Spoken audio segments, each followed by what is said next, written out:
위대한 지도자였던 모세가 세상을 떠나고 그의 비서 심부름꾼에 불과했던 여호수아가 이 막중한 리더십을 인계받았습니다.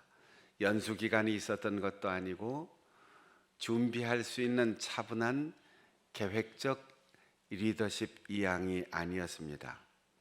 떠나는 사람도 이어받는 사람도 전혀 준비가 되지 않은 갑작스러운 상황이었습니다. 왜냐하면 지금까지 나그네 생활 40년 동안 모세가 이스라엘 백성들을 인도하여 여기까지 왔지만 이제는 강을 건너기만 하면 가나안에서 수비하고 있는 원주민들과 엄청난 정복 전쟁을 치러야 하는 큰 과제가 놓여 있는 상태였기 때문입니다. 그리고 모세는 120세가 되어도 아직 눈이 흐려지지 않고 기력이 메마르지 않고 얼마든지 언제까지든지 이 사명을 감당할 수 있는 힘이 있었기 때문입니다. 그런데 하나님께서 모세에게 너는 떠나라. 준비할 사이도 없이 하나님께서 말씀하신 그날 하나님께서는 모세의 시신도 남기지 않고 그대로 어디론가 옮겨 가셨습니다. 여호수아의 입장에서도 아무리 마음의 준비를 했다 할지라도 그리고 언젠가는 하고 예견을 했다 할지라도 이렇게 하루아침에 갑자기 그의 스승이 떠날 줄 상상도 할 수 없었습니다. 떠날 사람도 준비되지 않은 죽음이었고 이어받는 사역자도 준비되지 않은 직임이었습니다. 더군다나 백성들의 입장에서는 보낼 준비도 맞을 준비도 전혀 되어 있지 않는 백성들이었습니다. 게다가 하루 이틀 정도 앓다가 돌아가셨어도 헤어질 준비가 될 것 아닙니까? 1년, 2년, 한두 달 정도 그래도 공동사역하면서 인수인계하고 이양을 해야 될 것 아닙니까? 적어도 백성들에게 공식적으로 인정받을 수 있고 축하받을 수 있는 취임식이라도 적응 기간이라도 점차적인 훈련의 과정이라도 있었으면 얼마나 좋았겠습니까? 떠났습니다. 하나님이 세우셨습니다. 그리고 여호수아가 백성들의 리더십을 한 손에 쥐고 권력을 행사하거나 자기의 영화를 누리는 것이 아니고 지금 강을 건너야 하고 강 건너에는 견고한 성읍과 발달한 무기 체계를 가지고 있는 원주민들이 기다리고 있습니다. 백성들의 답답한 심정은 이루 말할 수 없을 것입니다. 이럴 때 하나님의 위로가 필요하겠지요. 걱정하지 말아라. 하나님께서 중재해 주시는 과정이 필요하겠지요. 백성들에게 여호수아가 모세보다 더 잘할 거다. 미리 증명이라도 해 주셨으면 좋겠지요. 그런데 하나님께서는 여호수아에게 거두절미하고 너는 언약궤를 맨 제사장들을 앞세워라. 그리고 요단강으로 들어가라. 죽으라는 거죠.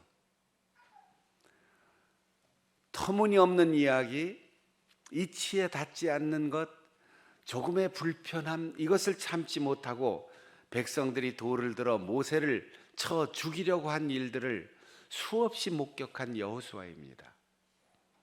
조그만 일만 있어도 불평하고 원망하고 핑계하고 돌아가자라고 회고지향적으로 생각한 백성들의 특성을 누구보다도 잘 알고 있는 여호수아입니다. 그런데 언약궤 메고 강물로 들어가라고요? 제사장들이 따라올까? 그리고 백성들에게 그 언약궤를 따라 다 강물로 들어가라는 거죠. 몰사하라는 것 같습니다. 어떻게 하면 좋을까요? 작전 회의를 할까요? 도강 훈련을 할까요? 다수결로 결정하기 위해서 찬반을 물어볼까요? 여호수아 3장 9절에 보면 백성들 앞에 서서 이렇게 말합니다. 아무 변명도 아무 설명도 하지 않아요. 두려워하지 않아요. 이스라엘 자손들이여, 너희는 이리 와서 너희 하나님 여호와의 말씀을 들으라. 자신의 인격을 드러내거나 자신의 지식과 자신의 능력을 과시하지 않습니다. 자신의 생각과 자신의 판단을 합리화시키지 않습니다. 하나님께서 나에게 말씀하셨고 하나님께서 나를 통하여 말씀하시는 그 말씀을 들으라. 사랑하는 성도 여러분, 오늘 여러분은 여기에 왜 오셨습니까? 오늘 여러분은 영상 앞에서 무엇을 보기 위하여 경건하게 마음을 모아 집중하고 있습니까?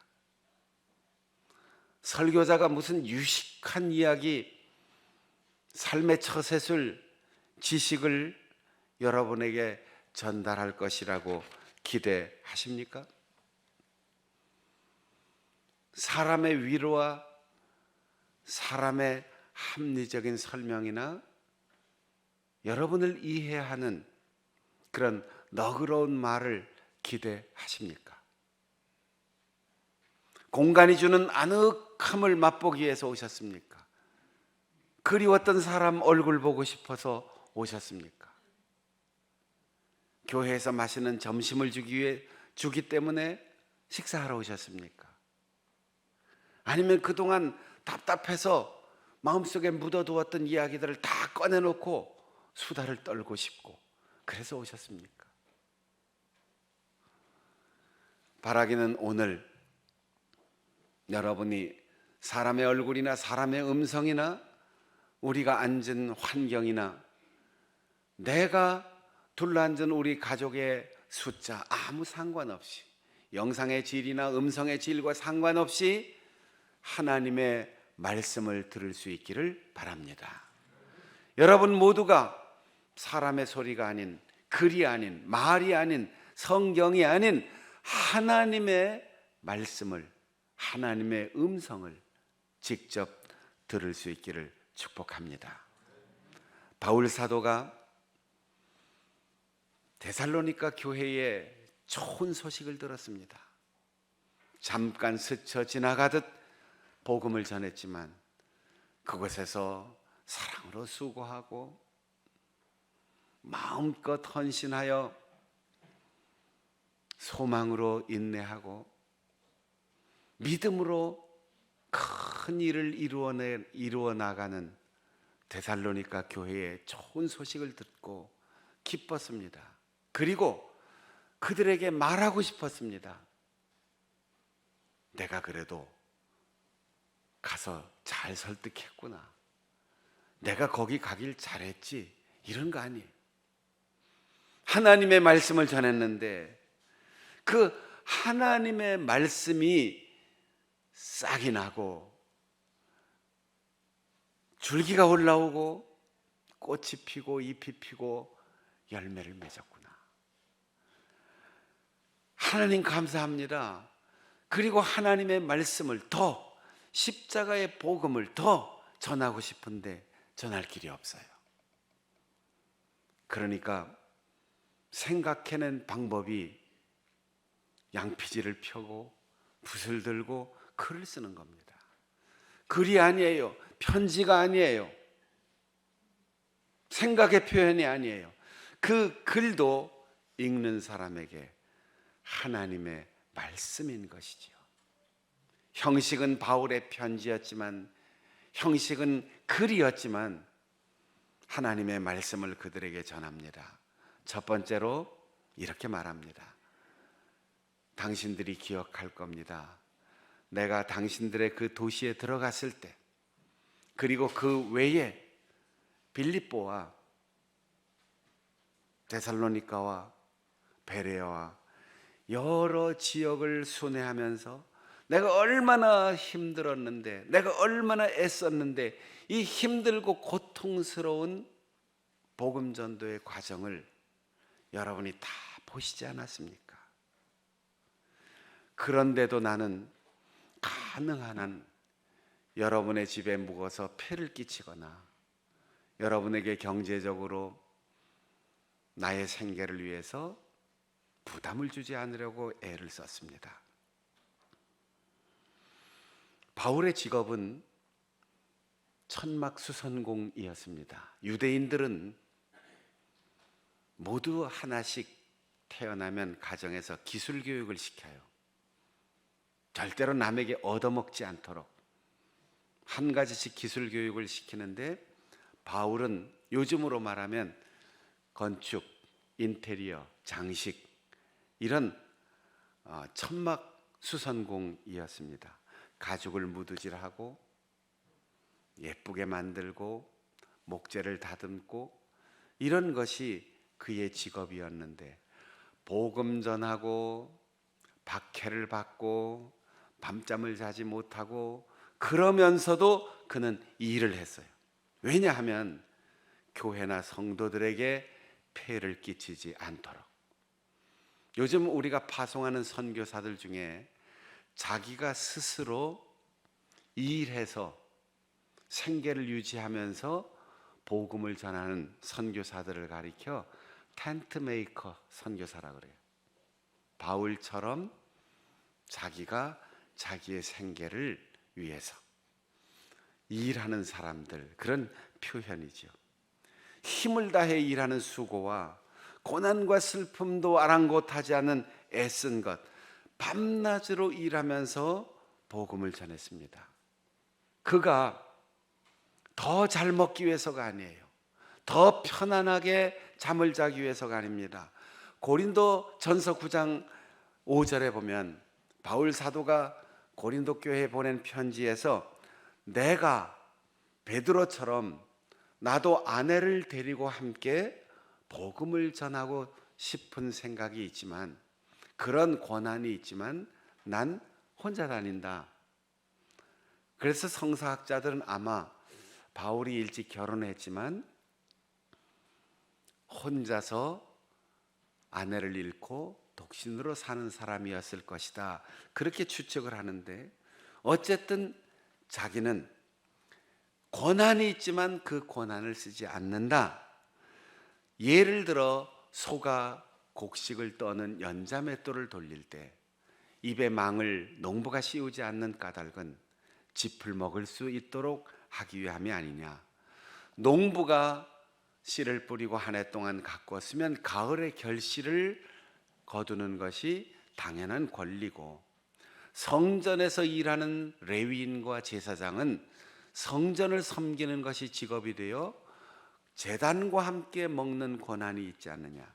그런데 나는 이것을 하나도 쓰지 않으려고 애를 썼다. 왜냐하면 하나님 앞에 난 자랑할 것이 없기 때문에, 그렇게라도 절제하며 살고 싶었기 때문이다. 두 번째, 바울은 그들에게 이렇게 말합니다. 나는 믿는 자를 향하여 거룩하고 옳고 흠없이 행동하고 살기를 힘썼다. 물론 바울 사도가 유대인이고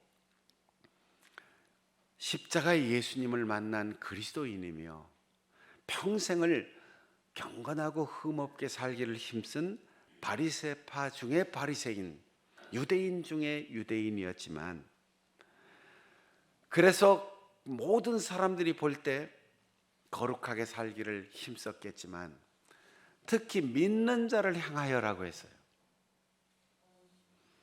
우리가 교회 밖에서 나 장충단교회 목사요, 나 장충단교회 장로인데, 나 장충단교회 권사인데, 나 장충단교회 신자야, 그래서 안 믿는 사람 앞에서 그럴듯하게 체면치레하며 신앙생활 하기는 의무감 때문에 가능해요. 그런데 우리가 언제 무장해제가 됩니까? 우리끼리. 남자들만 아는 얘기 좀 해볼게요. 군대 갔다 와서 제대하고 얼마 안 돼서 예비군 훈련을 한동안 받습니다. 그런데 신학생도 목사님도 전도사님도 장로님도 부장님도 과장님도 계장님도 예외 없이 군복만 딱 입혀놓으면 다 똑같아져요. 우리끼리.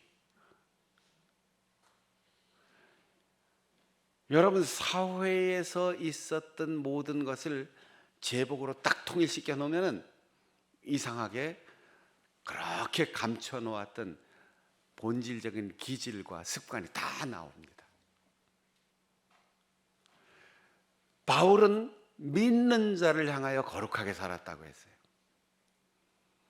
여러분, 우리도 마찬가지입니다. 밖에서 거룩하게 사는 것 당연하지만 교회에서, 가정에서 거룩하고 옳고 흠없이 살아야지 돼요.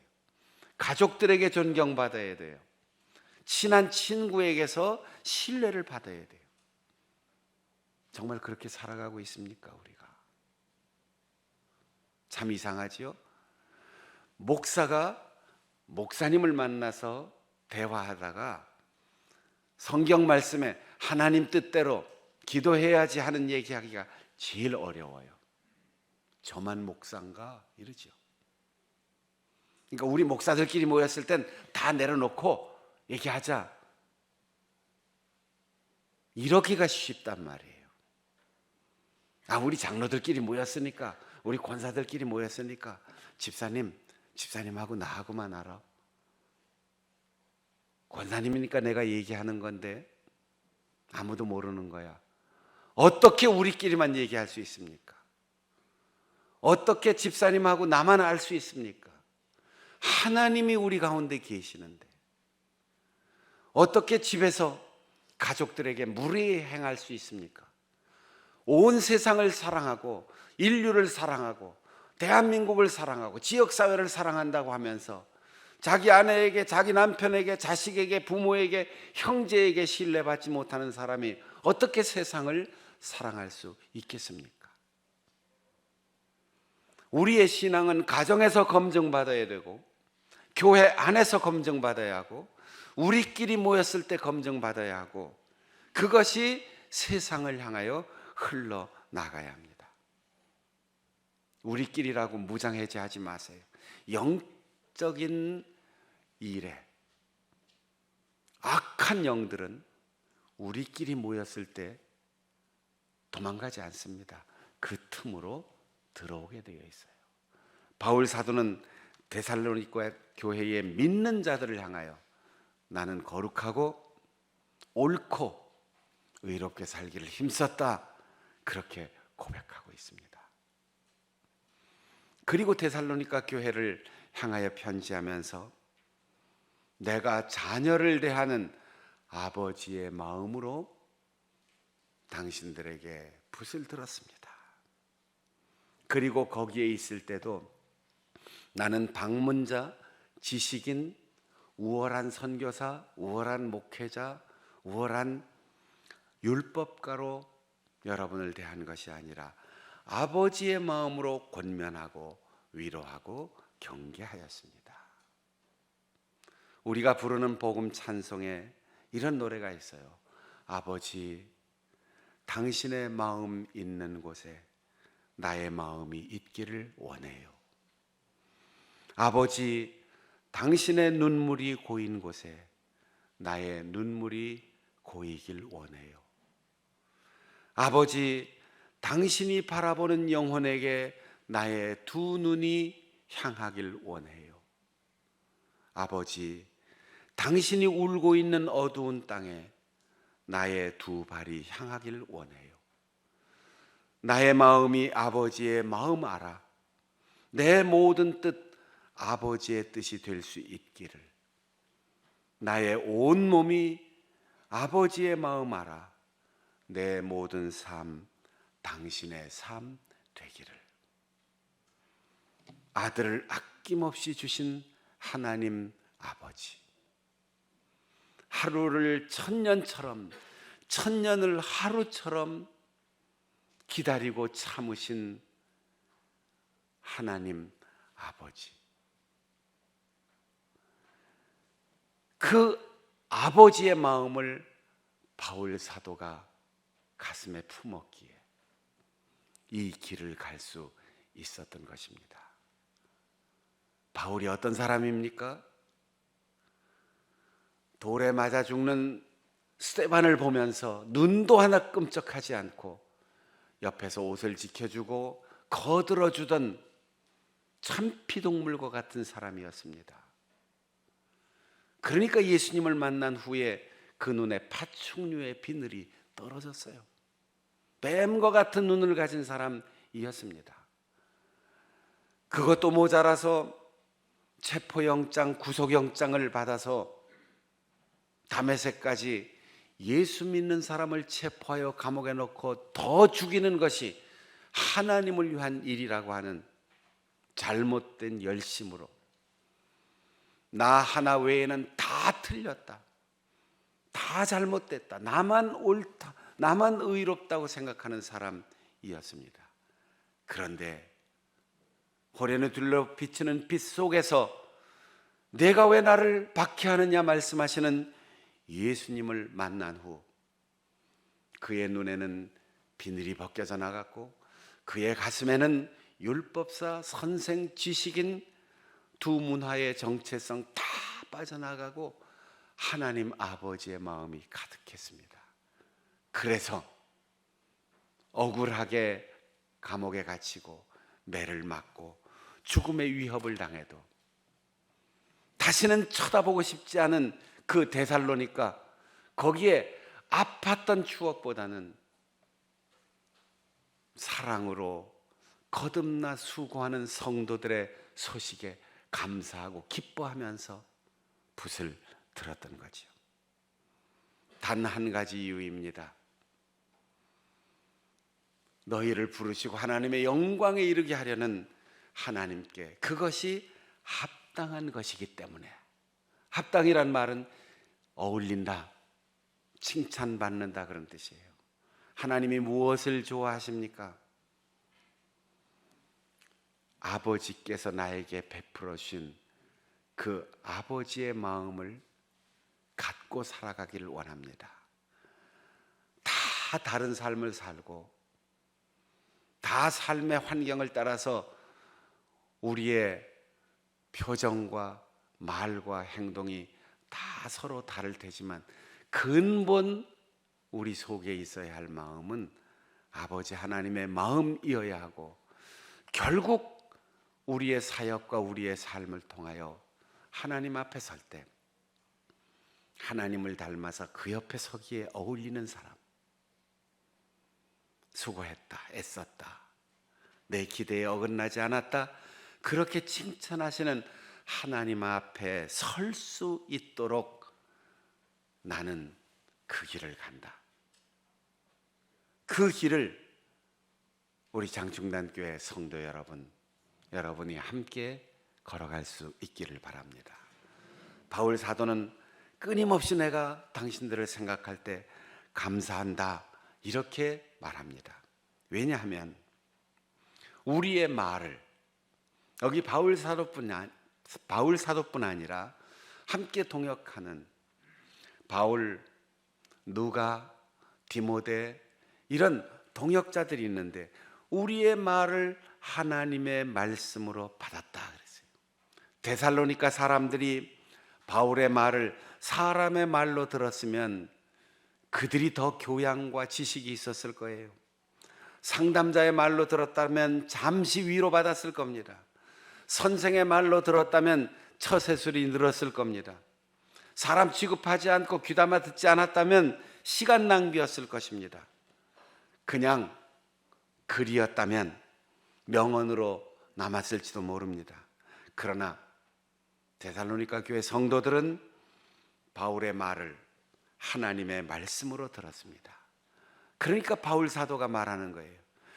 사람의 말을 하나님의 말씀으로 들으니 사람의 말이 아니라 하나님의 능력이 너희 속에, 믿음으로 역사하느니라. 로마서 1장 16절입니다. 복음은 모든 믿는 자에게 구원을 주시는 하나님의 능력이 됨이라. 데살로니가전서 1장 5절 우리의 복음이 너희에게 말로만 이른 것이 아니라 또한 능력과 성령과 큰 확신으로 된 것입니다. 오늘 13절에 말합니다. 이 말씀이 또한 너희 믿는 자 가운데 역사하느니라. 아버지의 마음을 가지고 우리끼리 교회 안에 있을 때 어디에서나 안과 밖이 일치된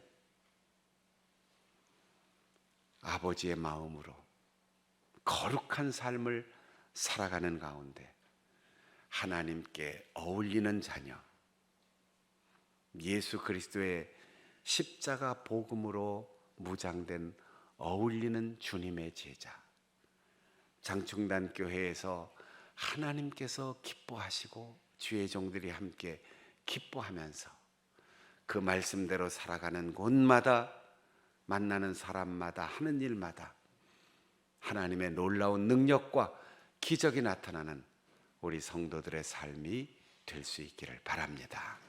기도하겠습니다. 우리 함께 통성으로 기도할